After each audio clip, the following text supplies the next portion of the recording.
تو کچھ لوگ ہیں کچھ عذر کی بنا پر وہ نماز باجماعت سے پیچھے رہ سکتے ہیں، جس میں سب سے اہم عذر یہ ہے کہ آدمی کو ایسی بیماری لاحق ہو کہ وہ چل پھر کر نہ جا سکتا ہو مسجد، تو وہ اپنے گھر میں نماز پڑھ سکتا ہے اپنے بیڈ پر، اپنی بیماری کی وجہ سے بیٹھ کر لیٹ کر جس طرح بھی چاہے۔ اسی طرح ایک آدمی جو معذور ہے، کسی وجہ سے چلنے پھرنے سے قاصر ہے، اگر وہ نہیں جا سکتا ہے وہاں پر اور کوئی اس کو لے جانے والا نہیں ہے تو اللہ رب العالمین نے اس کی ضرورت کا بھی خیال کیا ہے، اس کو اجازت ہے۔ اسی طرح وہ آدمی بھی نماز باجماعت سے پیچھے رہ سکتا ہے جس کا راستہ پرامن نہ ہو اور وہ راستے میں خطرات محسوس کر رہا ہو مسجد تک پہنچنے میں، تو اس کے لیے اجازت ہے، رخصت ہے کہ وہ اپنے گھر میں نماز ادا کرے، لیکن اسے یہ کوشش کرتے رہنا چاہیے کہ میں اپنا گھر اس بستی میں جا کر بساؤں جو پرامن ہے، تاکہ میں مسجد تک بآسانی اور سکون و اطمینان کے ساتھ پہنچ سکوں۔ اسی طرح نماز باجماعت سے پیچھے رہنے کا ایک عذر یہ بھی ہو سکتا ہے کہ سخت بارش ہو رہی ہو، اگر ایسی زوردار بارش ہے جو تھمنے کا نام نہیں لے رہی ہے اور اذان دی جا چکی ہے، آپ کا وہاں تک جانا مناسب اگر آپ نہیں سمجھتے ہیں سخت بارش کی وجہ سے، تو بالکل شریعت کی طرف سے اجازت ہے کہ آپ گھر میں نماز پڑھ سکتے ہیں۔ اسی طرح کچھ اور بھی ضرورتیں ہیں جو عذر معقول کی حیثیت رکھتی ہیں، آپ جماعت سے پیچھے رہ سکتے ہیں۔ مثال کے طور پر اگر آپ کا کھانا حاضر ہو چکا ہے، آپ دسترخوان پر بیٹھ چکے ہیں اور آپ کو بھوک لگی ہے، اذان دی گئی، آپ کے کانوں میں پڑی، لیکن اب کھانا حاضر ہو چکا ہے اور آپ کی بھوک کا تقاضا ہے کہ آپ اسے مٹائیں، یہاں پر آپ کو بالکل اجازت ہے کہ آپ اپنا کھانا تناول فرمائیے، کھانا پہلے کھا لیجئے، آپ اپنے پیٹ کو بھی منا لیجئے، تاکہ ایسا نہ ہو کہ آپ نماز میں حاضر ہوں اور آپ کا من، آپ کا دل آپ کے دسترخوان پر لگا ہوا ہو، مختلف قسم کے کھانے، ڈشیں سجائی گئیں لیکن میں کھا نہیں سکا۔ اس لیے کھانے کی موجودگی میں آپ کو چاہیے کہ پہلے کھانا کھا لیں، اپنی بھوک مٹا لیں اور پھر جا کر کے آپ نماز پڑھیں، اگرچہ آپ کی جماعت چھوٹ جائے۔ کوشش یہی رہنی چاہیے کہ جماعت آپ کی نہ چھوٹے، پھر بھی شریعت نے اجازت دی ہے۔ اسی طرح سے اگر کسی کو پیشاب اور پاخانے کی ضرورت آ پڑی، نماز کے لیے جانا ہے اس کو، لیکن لوز موشن ہے یا اور ایسی کوئی وجہ ہے کہ انہیں قضاء حاجت کی ضرورت پڑ گئی،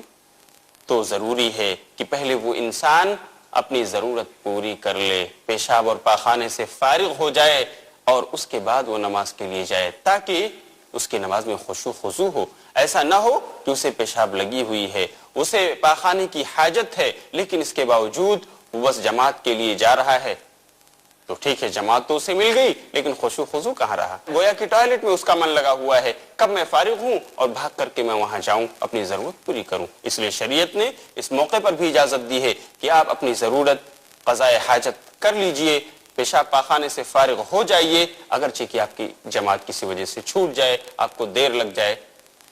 اس سے شریعت نے آپ کو رخصت دی ہے۔ تو ایک کچھ چیزیں ہیں جو عذر کی حیثیت رکھتی ہیں، ان کے ہوتے ہوئے کوئی آدمی اگر جماعت سے پیچھے رہ جاتا ہے تو انشاءاللہ اللہ رب العالمین اپنے دامن عفو میں اسے جگہ دے گا اور اس سے درگزر فرمائے گا۔ جماعت کے سلسلے میں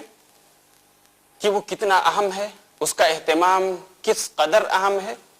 میں ایک بہت ہی پیاری حدیث آپ کو سناتا ہوں جو صحیح مسلم اور ابو داؤد دونوں میں منقول ہے، اور یہ واقعہ بہت مشہور ہے جو ایک نابینا صحابی حضرت عبداللہ بن ام مکتوم رضی اللہ تعالیٰ عنہ کا ہے۔ صحیح مسلم میں ہے کہ عبداللہ بن ام مکتوم رضی اللہ تعالیٰ عنہ نبی صلی اللہ علیہ وسلم کے پاس حاضر ہوتے ہیں اور کہتے ہیں اللہ کے رسول، میں ایک نابینا صحابی ہوں اور میرے گھر میں کوئی ایسا ریگولر انسان بھی نہیں ہے جو مجھے ٹیکا کر میرا ہاتھ پکڑ کر مسجد لائے اور مجھے نماز پڑھنے کا موقع ملے جماعت کے ساتھ، تو کیا میں اپنے گھر میں نماز پڑھ سکتا ہوں؟ اللہ کے رسول نے پہلی بار میں جواب دے دیا، ہاں جاؤ پڑھ سکتے ہو۔ حضرت عبداللہ ابن ام مکتوم جب جانے لگے تو آپ نے بلایا کہ عبداللہ ابن ام مکتوم یہاں آؤ، وہ پھر واپس آئے۔ آپ نے پوچھا کہ آپ کے کانوں میں اذان کی آواز جاتی ہے؟ انہوں نے جواب دیا کہ ہاں اللہ کے رسول میں سنتا ہوں اذان، منادی کی ندا میرے کانوں میں پڑتی ہے۔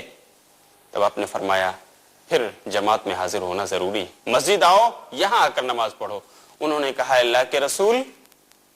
مدینے کے راستے بہت ہی پرخار ہیں، کیڑے مکوڑوں کی جگہ ہے یہ، اور کوئی ایسا مداوم انسان بھی میرے ساتھ نہیں ہے جو برابر ہر وقت میرے ساتھ رہے اور مجھے لے کر کے مسجد آئے اور لے جائے۔ اس کے باوجود اللہ کے رسول نے کہا نہیں، مسجد میں آپ کو حاضر ہونا ہے، یہاں آ کر جماعت سے نماز پڑھو۔ آپ اذان سنتے ہو، اس لیے آپ کو بہرحال یہاں حاضر ہو کر جماعت کے ساتھ نماز پڑھنا ہے۔ میرے دوستو، آپ اندازہ کیجئے، ایک نابینا صحابی رسول جن کے پاس کوئی ایسا لڑکا بھی نہیں تھا جو ان کو ٹیکا کر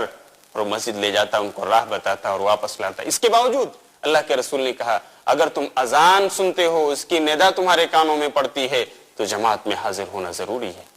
خلاصہ یہ ہے کہ ہر حال میں، چاہے ہم مصلی میں نماز با جماعت کا اہتمام کریں یا مسجد میں آ کر، ہر حال میں ہمیں جماعت کا اہتمام کرنا چاہیے، اور اس سے غفلت برتنے والوں کو شریعت کی جو وارننگ ہے اس سے ڈرنا چاہیے۔ ہم اخیر میں